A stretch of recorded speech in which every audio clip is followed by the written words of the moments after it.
Choose your character.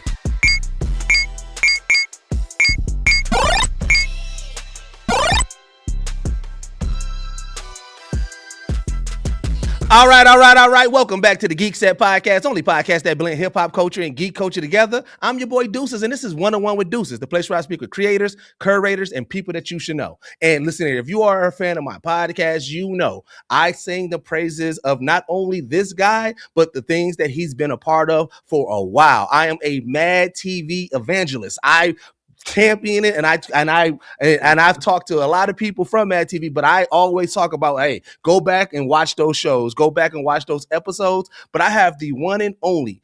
I got Mobile, Alabama's finest. I have a speaker of the culture. I have a writer, director, producer, actor, comedian. Any hat that you can think of, he possibly wore it. I have the one and only Orlando Jones, man. How are you? How are you doing, my brother?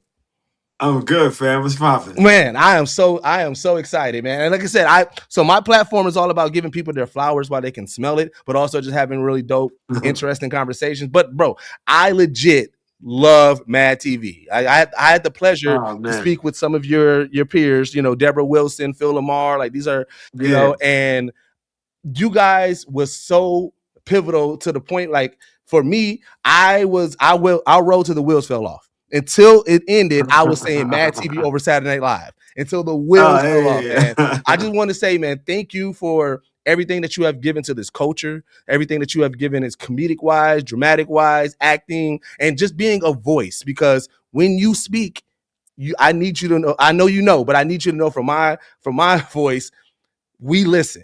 We listen and we pay attention and we move with a purpose when you speak, because you often are speaking on our behalf. So I just want to say thank you.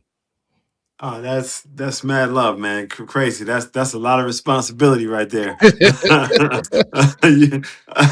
I always, I try and speak for myself, but I just feel like if you're not trying to at least put some voice to some folks who don't look like you while standing 10 toes for the ones that do, I don't know what you're really doing out here. Right.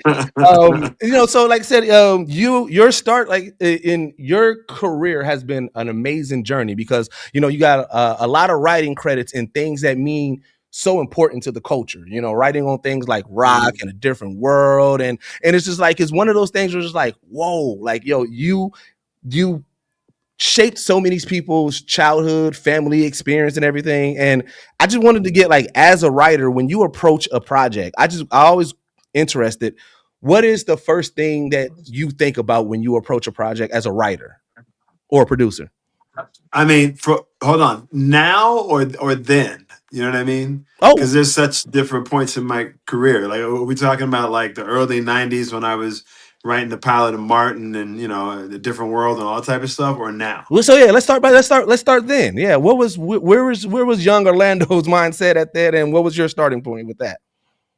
I mean, my first job, aside from I started my ad agency when I was 18, but my first job in Hollywood was writing on A Different World. So, and it was obviously a huge opportunity, at the time. I mean, and so that was get a job was my mindset at that point. Get that particular job, and that worked out. And when Susan Fails and Deborah all hired me, and then I think by the time we got to Martin and writing that pilot, I think there was just nothing on that was about young, black folk who was in love. Mm-hmm. And it was The Honeymooners, which was a show I'd always loved Jackie Gleason back in the day. So I was always like, how come there's never been one? And that was really the purpose of that, was wanting to do that type of content. You know what I mean? Mm-hmm. And then I think for Sinbad's show and getting that off the ground, Sinbad had sort of been this clean comedian, and I actually wrote him off of A Different World. That was my first produced episode. Oh man, so it was crazy, right? Because he was going on to greener pastures, and then I ended up producing his show.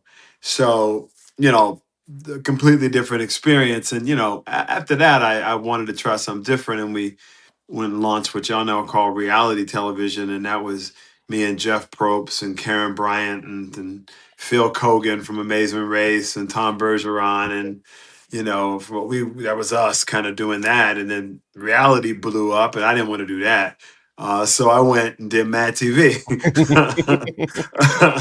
So I mean, for me, it's been I've had a chance to do a lot of different stuff. Obviously, starting off behind the scenes, my perspective is a little different than Right. folks who had to come through it in front of the camera only, right? Mhm. So I kind of see it very differently. I think I always have, just because I came up as a writer producer, so I was in the room listening to the conversations about actors. Yeah, So yeah.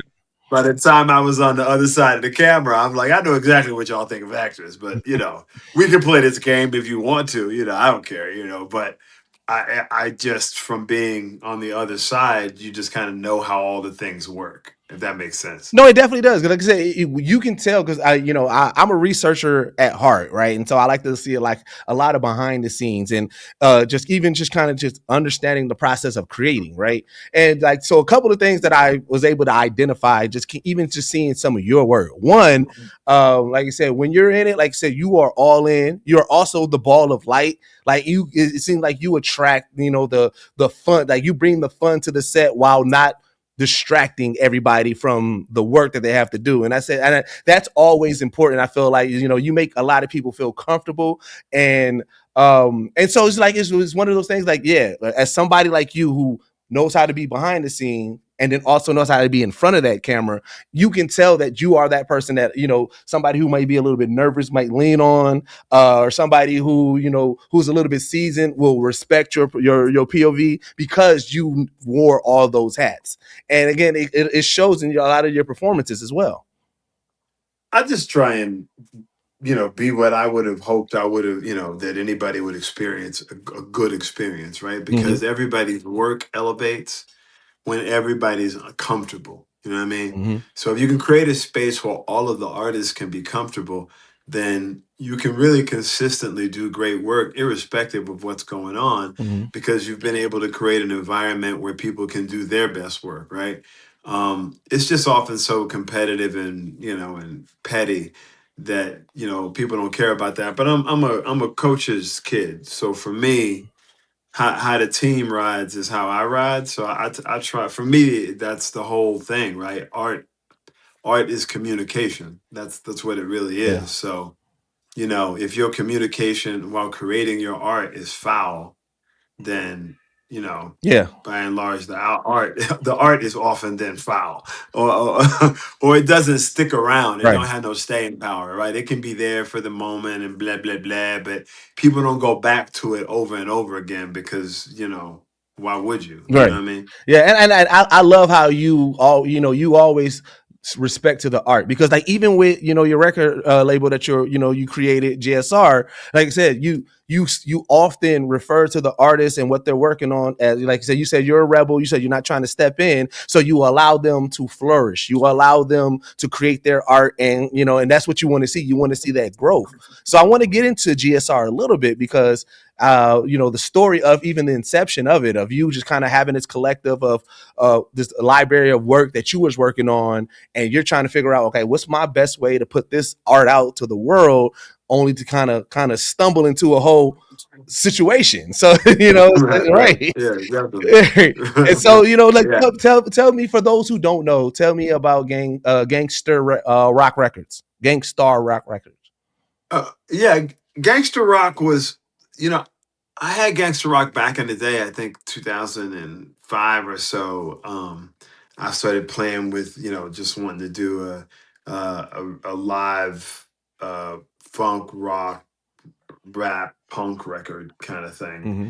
And, and by virtue of my friendship and relationship with Dallas Austin, I had access to, studios and engineers and incredible artists, like my boy Tony Reyes and Novel and those cats. And we, just started working on music, and, we put out stuff, we sold stuff independently. We had a clothing line that did well. And, it was it was fun. And then, another creative project came on and I kind of dropped it off. And my former manager and who now runs my label, she and my agent at the time, or one of my agents who I still work with, wonderful guy, decided they were just going to take it to somewhere Mm-hmm.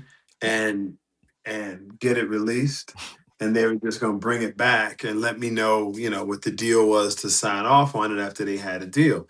And long story short, after I had that conversation and got off the phone, they handed me a label. And that is kind of, what had 140 days ago or so Right.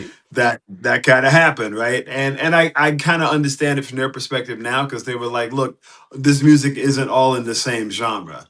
So, Right. so if you might be interested in something, and also if you're looking at the paraphernalia and the language that goes along with the band, it's gangster rock, Mm-hmm. right? You could gang of motherfuckers and stir some shit up, and rock it out. You Rock know it what I out. mean?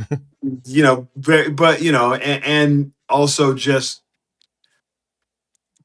I've always been about artists who have unique and interesting voices, Right. right? You know what I mean? Like I remember interviewing Craig Mack when he had just like won the Grammy back in the day. I Oh. think he was doing like, and I was doing FX actually, Mm-hmm. the show in New York.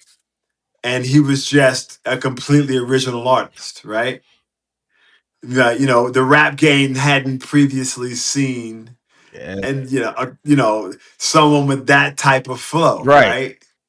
So and just I've always been attracted to that, right? The people who were just kind of their own unique thing. And so I know that often doesn't fit a machine who, because if red works, they want more red. Right. The people want red. You know what I mean? Blues out of season. Like that's how they think of it, Yeah. right? But I don't think of it in those terms. I understand what those terms mean in marketing terms, but I don't think that, you just copycat dump the same thing over and over into the marketplace and flood it. That just seems like the lamest thing ever to me. But you know what I Yeah. mean? But that's, but for a guy who just wants to make his money, what does he care, right? So different mindsets altogether. So, that's kind of how the label I think came together. And then the artist, I knew so many artists that I just worked with and bumped into over the Mm-hmm. years. And then, and the next thing I know, I've met another cabal of artists, and I think we 30 deep or something in GSR right All now. right. That's what's up. And so it's yeah, no, we've definitely grown pretty fast. And I think we signed a couple of other artists today. I mean, I'm not really, to be honest with you, I'm not so much looking for artists. Mm-hmm. Um, I'm looking for rebels, maybe. But I mean, for me, like I'm not. I don't have anybody's masters. You know what I mean? I'm not taking your masters. You know what I mean? I'm not giving you any money. I'm not. I'm not, because I know how that works, right? Right. Yeah, that game is a very specific game. So I tell people that's not what I'm doing. So if that's what you want, is for somebody to give you an advance because you believe your music is worth this, just know the vig on that is crazy. Yeah. But I mean, Okay. but I watched a couple of your interviews talking about it, right? And just as valuable as trying to get like the advance money and things like that, it is the resources, right? And that's what you Mhm. are offering with your label. It's like, hey, Yes. I'm not giving you the advance money, but these resources that I actually have access to, that the other major stars have, artists have access to, I'm going to help 100%. you get that. And I feel like in today's world, with a lot of people kind of like building their brand, building their independence, building who they are, that is just as important as just outside of the monetary values. Let me help you get to the people, give you a fair shot at you presenting your art, because we live in a world now where if you like this specific pocket of something, you can find everybody in that realm, but sometimes people don't Oh, know for how to get sure. there. And so like I again, based off of your personality that you give to the world that we get out of interviews and movies and things about you, just in general, right? About you, it fits the mold of how you are actually running your record label.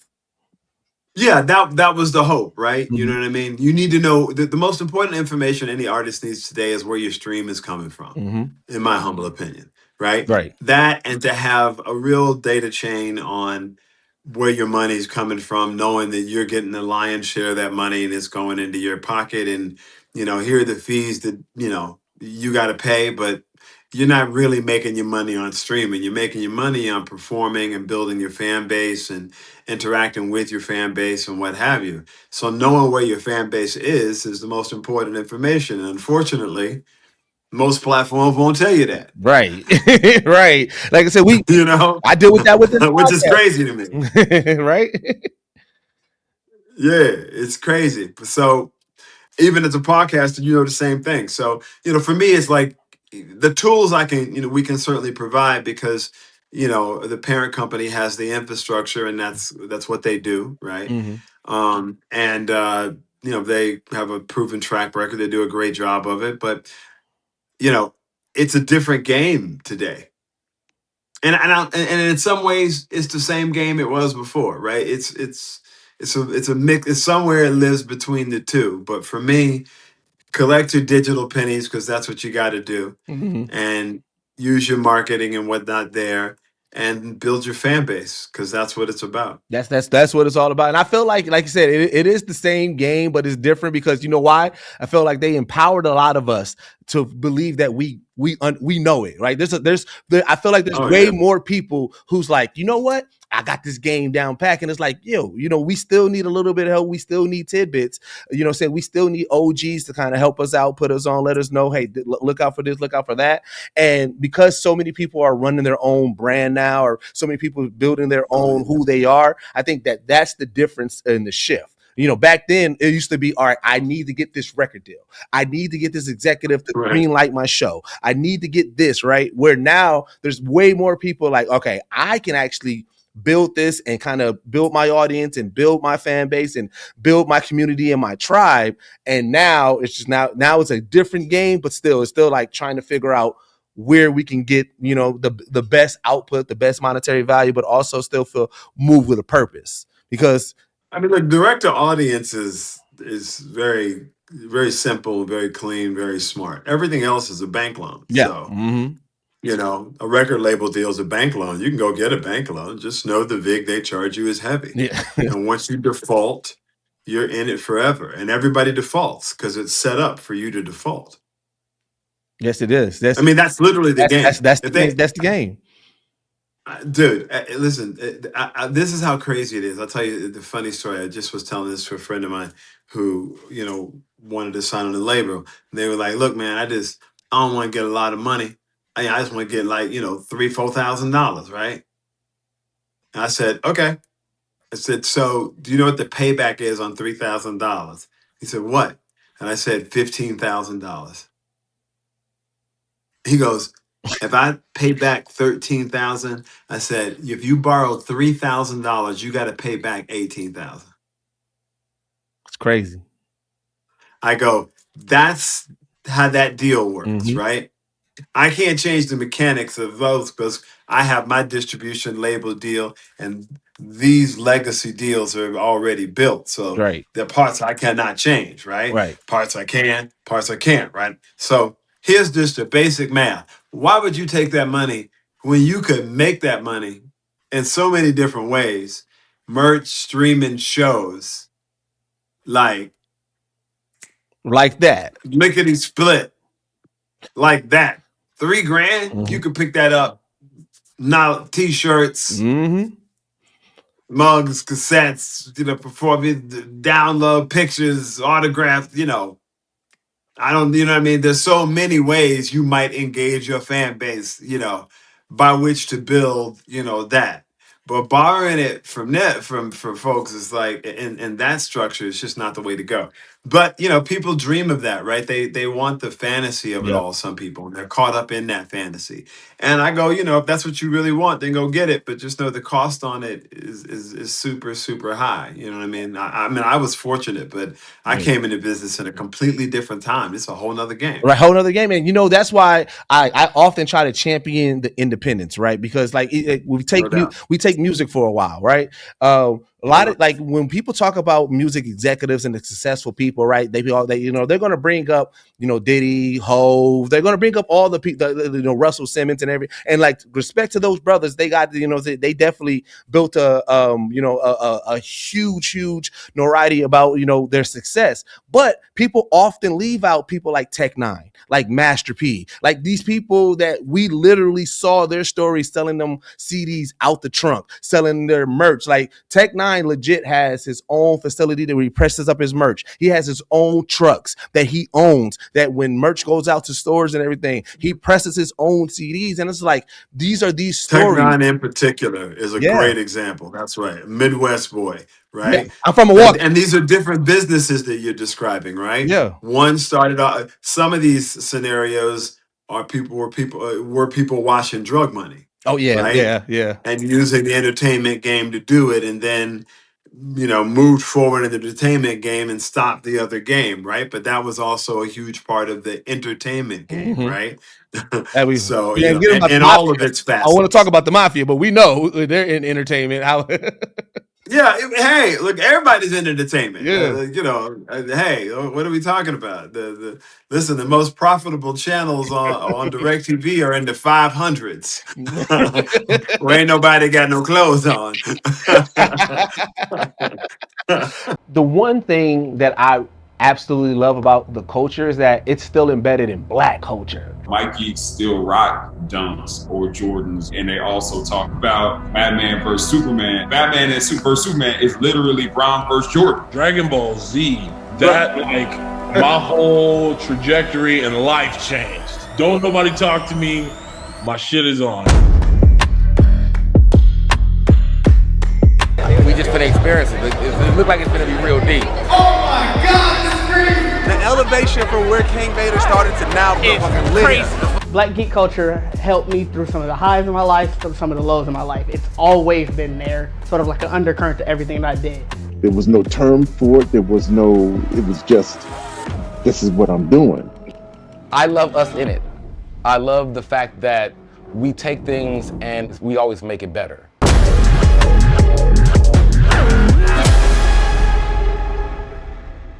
I do want to take it back some because, like I said, I know that they got the Mad Rewind podcast, and you guys just did like a reunion, if I'm not mistaken, at Comic-Con. And I wanted to kind of get I wanted to get your experience, like just reuniting with some of that cast, and like how was that for you? I mean, awesome for me.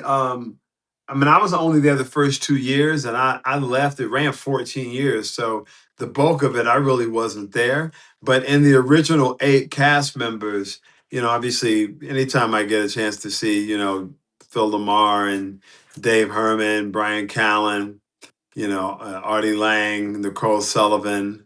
That was really that was my clique for Deborah Wilson. Yeah. That was my clique. I love Deborah Wilson. Now, That's my girl. So Deborah Wilson got me into voice acting, and I want to let you know why. Because and she is my spirit person, bro. Like she'll send me photos of her and her scorpion and shit. Like Deborah is the dopest person that I've ever met in this industry because she's one of those people that like I interviewed her, same thing that I'm doing with you, and then generally after these interviews, I'll chop it up with a little bit after the end with the recording off, just to kind of give details that hey, this is going to come out a little bit about me, just kind of connect. And Deborah, me and her connected so much that she was like, you know what? Take my number. She was like, if you need me, just call me. Don't even call my manager. And we start and then so I'm a researcher. So I'm researching her and Phil about all their voice acting. And I'm like, man, I got all this stuff in my own studio. And I was like, and this is during COVID. And I said, you know what? Let me try my hand at it. And so I would text her, ask her advice, text her stuff like that. And she got me, I'm the first American Black narrator at Watch Mojo. You know what I'm saying? So she because, and it all became an inspiration of Deborah. And so I was like, anytime that I meet somebody who be like, "Hey, Deborah, I love Deborah," I'm like, "Hey, I understand it." Like she's a, you know what I'm saying? Oh yeah, no, that's my. Listen, we came up on Mad TV together. That's the homie right there. Mm. That's my sister. That's my girl. Look, man, Deborah is a savant. People don't really understand. Deborah is so talented. It doesn't really even make sense. She's crazy. You know, and just Deborah morphs. That's what Deborah does. Deborah morphs fully into something else. Yes. When that's how that works. And it is magical and crazy. And she's also like an encyclopedia of nerd knowledge. Yes. Like a full blown encyclopedia. So man, she was just, I felt the same way about Phil. In those years, we were, me and David and Artie was my roommate and, Nicole. Now we were all running the streets together. So, to answer your question, I'm hoping that we can get fans excited and put that back together and, put together the stand-up side of it, which is obviously me and Aries and Brian Callen and Bobby Lee and Patton Oswalt, Blanca Patch, and Frank Caliendo. Y'all have some monsters over there. And you know what? Like I said, when you said that you was only there for I'm like, man, that proves how much of an impact that you made. The fact that you was only there for those first two, because when I think about Mad TV, as talented as that cast is, there's certain people that you're like, oh yeah, Mad TV, and you are one of those names that's like, oh yeah, Orlando Jones. We start thinking about your characters and the things that you contributed to it. So it's like you guys came out the gate, went crazy with it. I used to get the magazines, bro. For sure. Hey, Key and Peele. I mean, Key and Peele. Listen, I remember the days. When Key would always hit me up and be like, "Yo, how did you get to where you are right now?" Because you was on Mad TV. So yeah, and he got there too, and he was always going to get there. Super talented and smart and hungry. I just loved everybody who. I didn't get to work with most of those people, so for me, getting a chance to do Mad Rewind is also getting a chance to vibe with a bunch of people that came from a show that I started, but I wasn't there as for the 12 years that everybody. Will Sasso came through, Alex Borstein came through, Mo Collins came through, Stephanie Weir came through. I mean, some Pat Kilbane came, some killers came through. They came. You know what I mean? Michael McDonald came through. I mean, there's so many killers came through after me that I never got a chance to even work with, which was crazy. So you have had the opportunity for the internet to kind of create a situation, and then it worked out perfectly. Is you appeared on Abbott Elementary as the dad, and that was one of those things. It was an internet meme about how you and Tyler, how y'all look alike, and like, oh, that could be your father, and it became an actual thing, and it worked out so perfectly. When you got the call for Abbott, was you just like, I'm in, or how did that happen? Yeah, Tyler and Quinta hit me up. Yeah, I love Tyler, and I've been a huge fan of Quinta for a while, and I know what it's like to launch a show and the difficulty is doing COVID. So yeah, it wasn't a thought. I mean, I think what people forget is, as the originator of the joke, I am not the little boy from Everybody Hates Chris. Since I was the one doing the joke, I didn't know you was the originator, bro. I missed that part. What do you mean? We were doing it when the show was shooting. Yeah. That's crazy. So I mean, they called that show "Everybody Hates Orlando Forever." Like that was the joke. Because in this world, sometimes it's hard to tell where a meme starts. So I saw the meme before I even heard the joke and everything. So I thought that was a reactive response of you saying, "I'm not." No, that's been my bio on the internet since 2001, 2. Oh, okay. My bio has always been not the little boy from Everybody Hates Chris, not Orlando Bloom, not Mos Def, not in Joanna Man. There's a couple more. Oh, not Jeff Goldblum in blackface. Um, you know, not Isaiah Washington. It's always been the list of people who I wasn't. Okay. That's always been it. And it's always been not a little boy from Everybody Hates Chris. That's always been the first one because one of my friends and writing partners, Ali Leroy, created the show. Mhm. So that's why I was on the show then. I was on Everybody Hates Chris Yeah, I remember that. as Yeah. his teacher and for Sweeps Weeks in season 2 when they needed me. And then for season 3, I think I did a Cosby thing for season 3. And then I don't think they did a season 4. No, I don't think they did, if I'm not mistaken. And yeah, and I think maybe they did. Maybe I'm not wrong, but yeah, but I did 2 or 3 of them because I would go, give love for Sweeps Week when Tyler was a little one, and I'd known Tashina forever because Tashina was on Martin, and like I said, I wrote the pilot of Martin, so I knew her from that. Yeah. And then, obviously when I was doing Mad TV, she was still doing Martin. Okay. So yeah, so Yeah. it's again, it's truly just like connecting, people in general. It seemed like once you make those, yeah, because you're on the same network, so you go do press together. So you see each other at the press events because y'all all in the same network, that kind of thing, right? Yeah. You know what I mean? So yeah, I mean, because we love you. We love you as his dad and Abbott. I just want to let you know, man. Yeah, Tyler's crazy talented, man. He's an awesome. He was an incredibly talented kid. I'm glad. I'm excited to see him keep moving forward because as a kid, he was ridiculous. Yeah. So I got a few like fun questions real quick, and then we get you out of here real quick. All right. So one, people want to know Orlando Jones. How would you handle it as Dr. Lee did or not? Would you handle Mr. Wade the same or not? Because your personality, you being a rebel, I feel like Dr. Lee, he was more straightforward and everything like that. He didn't like how Mr. Wade came. However, I feel like you probably would have been a little bit more Mr. Wade than Dr. Lee. You know what? I don't know. Dr. Lee's a funny cat. Soon as dude heard he couldn't read music, it was a wrap. So it was a non-starter as soon as that information came. He didn't care how good you could play. Right. I'd probably be like, hey, I'll probably let you ride on that. Go ahead and do your thing. You know what I'm saying? But no, not Dr. Lee. Not Dr. Lee. Never. Oh, no. That was the whole point. That's where hit him a little flight of the bumblebee came from. Mm-hmm. So that speech in American Gods, you wrote that, right? Which speech? The first one or the second? The funeral home or the slave ship? The first one.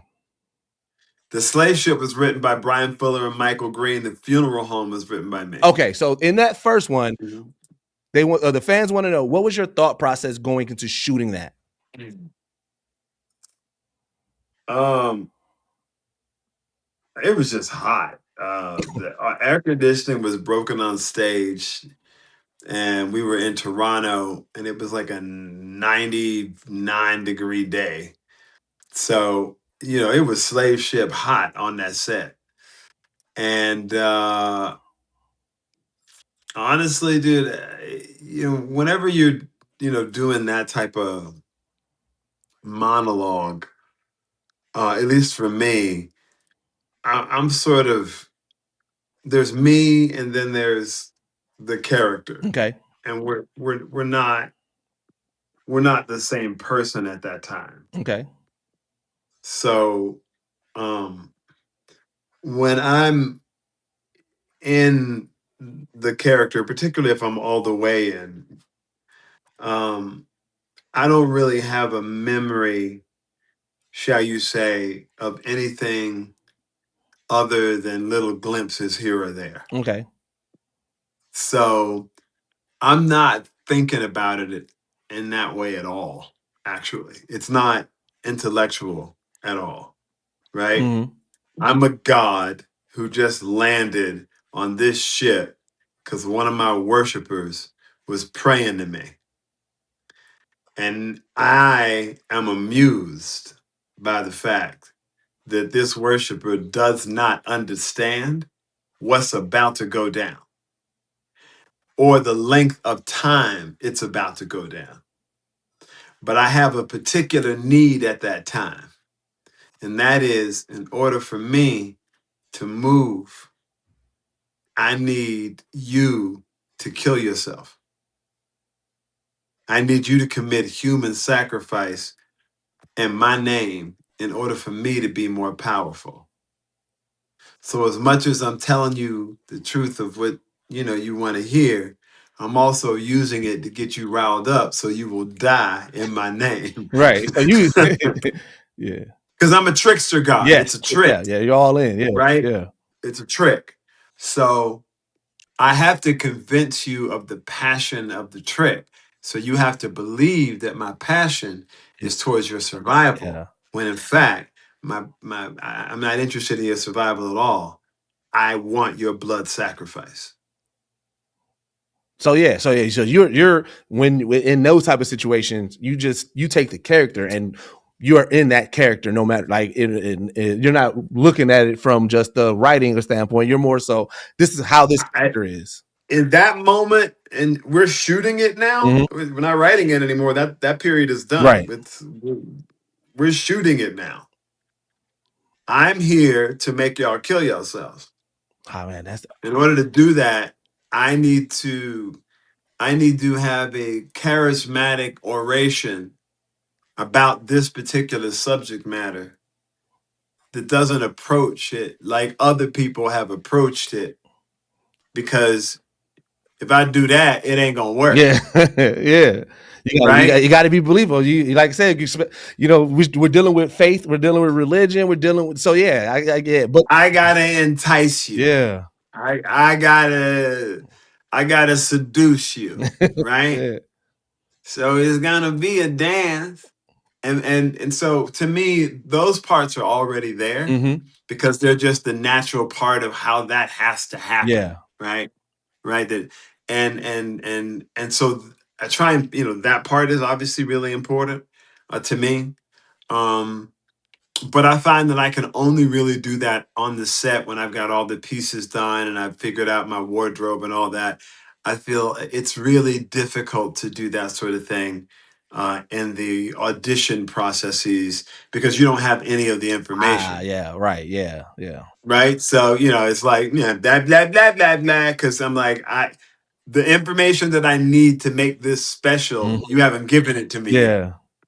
You know what I mean?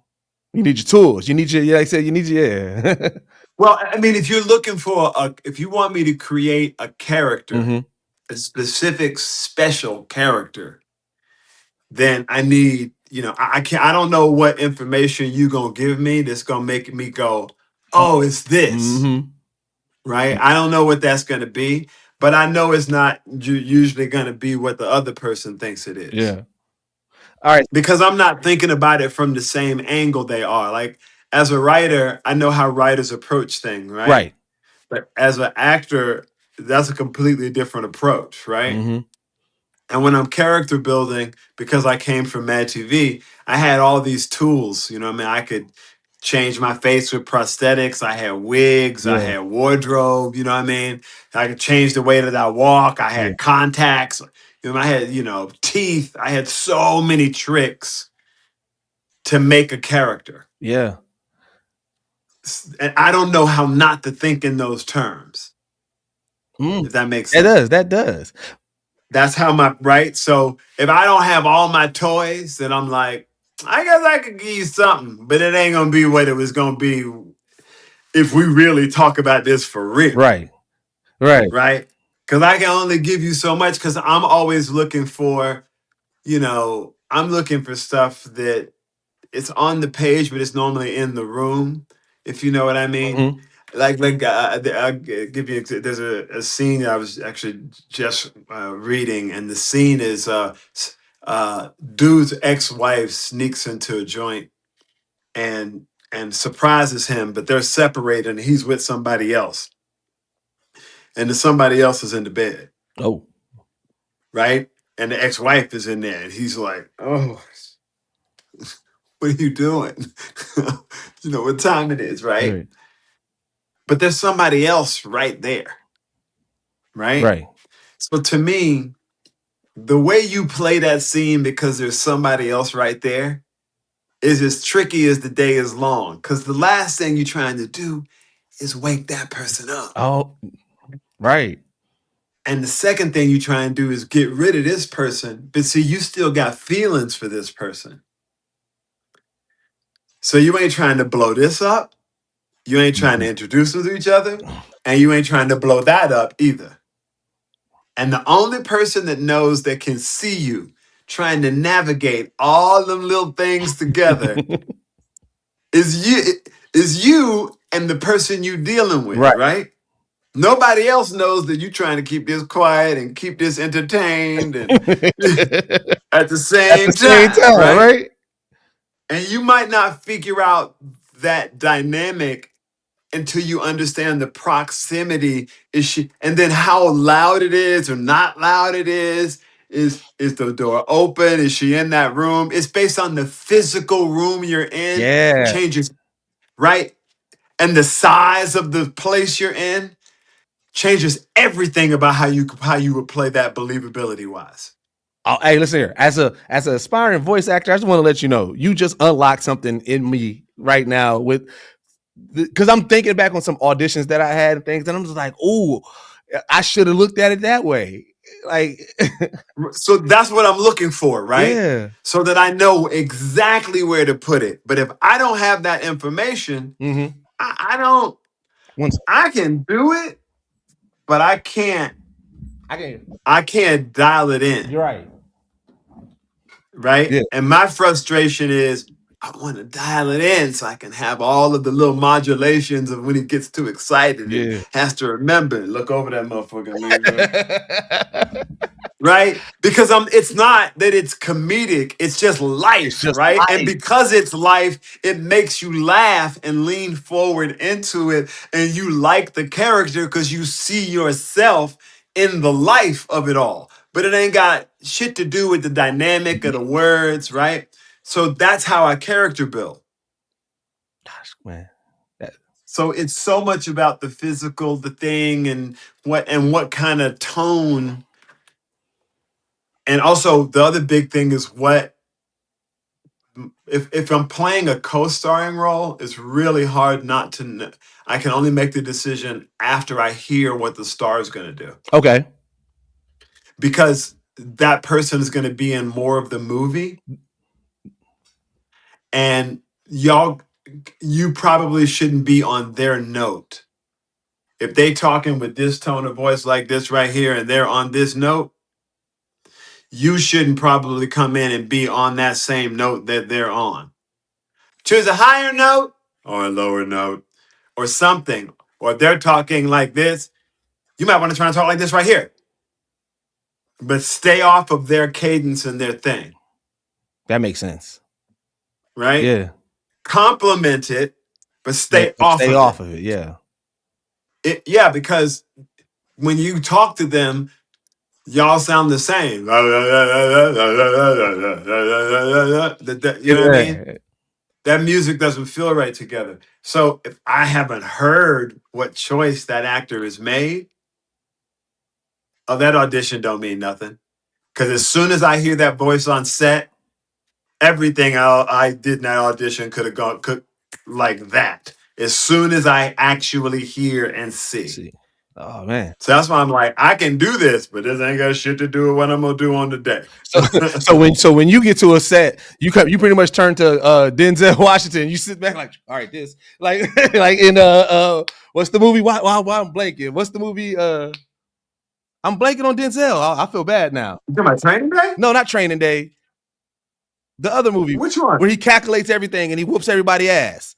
Why am I blanking on Oh my goodness. We both blanking. But you know what I'm talking about. Equalizer. I know exactly the movie.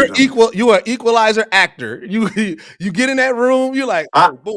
Yeah, because until I hear the notes, until I see the room, until I see the light, until I know what lens you're gonna be on. Yeah.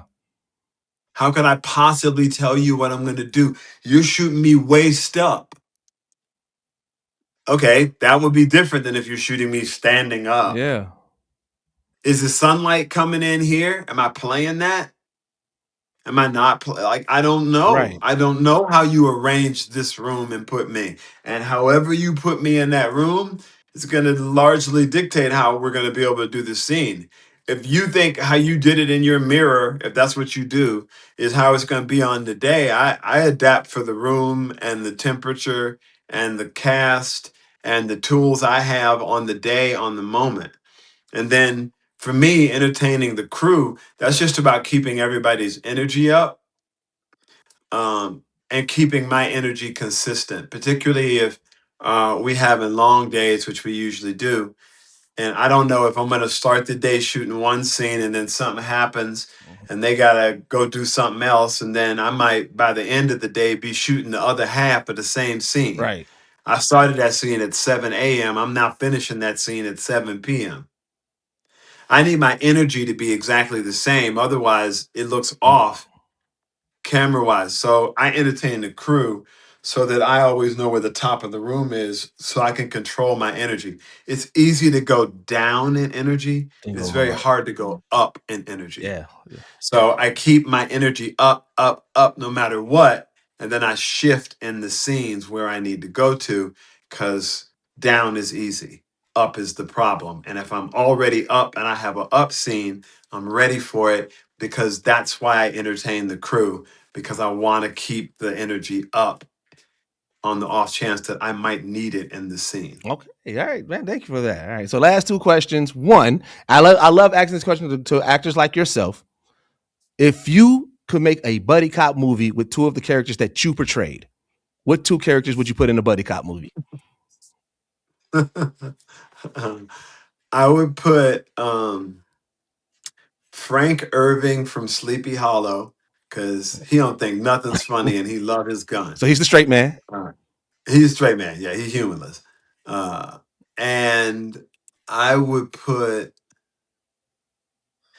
Dig McCaffrey from Say It Isn't So. Okay. Because that paraplegic cocaine addict is out of his mind. That's the wild card right there. Oh, listen, as wild as the day is long. And he got a pilot's license. Like he is Dig McCaffrey is a wild card. Yeah. Frank Irvin have his hands full with that fool. Yeah.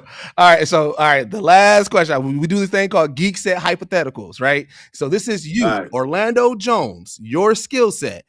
What do you think that you will be able to survive the longest? A zombie apocalypse, alien apocalypse, or robot apocalypse? Ooh. Survive the longest for me? Yes. Wow. I'm gonna go with robot apocalypse. Okay. Okay.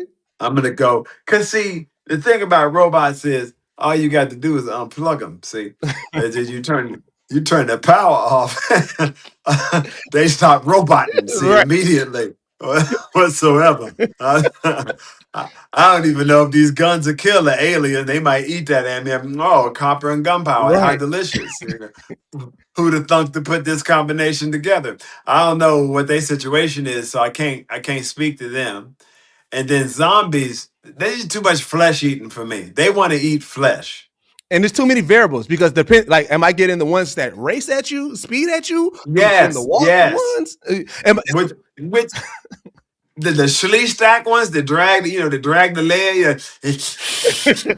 Like, you know what I'm saying? I was like, which zombie is we talking about? Right. Like, you know what I mean? So I'm not really sure. So robot is your go-to. All right. So yeah, robot. Yeah, absolutely. Because I can figure that out. They're machines. I should be able to work my way around this machine situation. All right. So I know that you're currently on tour and everything like that, doing your comedy tour. Yes, sir.